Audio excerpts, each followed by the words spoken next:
Purtroppo ieri sera, rientrando a casa da Bruxelles, ho avuto la brutta sorpresa di rendermi conto che i ladri erano entrati nel mio appartamento. Ho chiamato immediatamente il 112 e si sono recati sul posto nel giro di qualche minuto gli agenti di Polizia di Stato di Vicenza, che hanno perlustrato la casa internamente che esternamente. Poi mi hanno fatto compagnia perché ero visibilmente scossa e molto angosciata. Le parole dell'eurodeputata Alessandra Moretti, vittima di un furto nella sua abitazione di Vicenza, che ha raccontato sui social la disavventura vissuta, minuti di angoscia pensando che i ladri fossero ancora dentro casa, poi l'arrivo della polizia a confortare l'esponente del PD, scossa al cospetto dell'abitazione trovata sottosopra.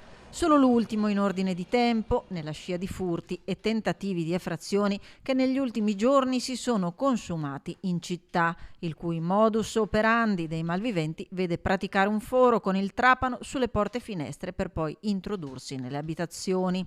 Oltre al ringraziamento nei confronti dell'operato degli agenti della Questura di Vicenza, l'europarlamentare ha voluto concludere con l'invito ad evitare polemiche e strumentalizzazioni. Adesso vorrei poi anche evitare che si scatenassero delle inutili polemiche sul tipo: ma sarà stato un migrante, saranno stati gli stranieri. Noi non sappiamo di che origine sia la banda che da qualche giorno sta svaligiando molti appartamenti a Vicenza. Di sicuro bisogna perseguirli, bisogna assicurarli alla giustizia, e poi però, senza tante parole, proclami e propaganda, bisogna dare anche alle forze dell'ordine gli strumenti perché possano agire in sicurezza, la loro in primis, e poi tecnologie all'avanguardia affinché possano fare al meglio il loro lavoro.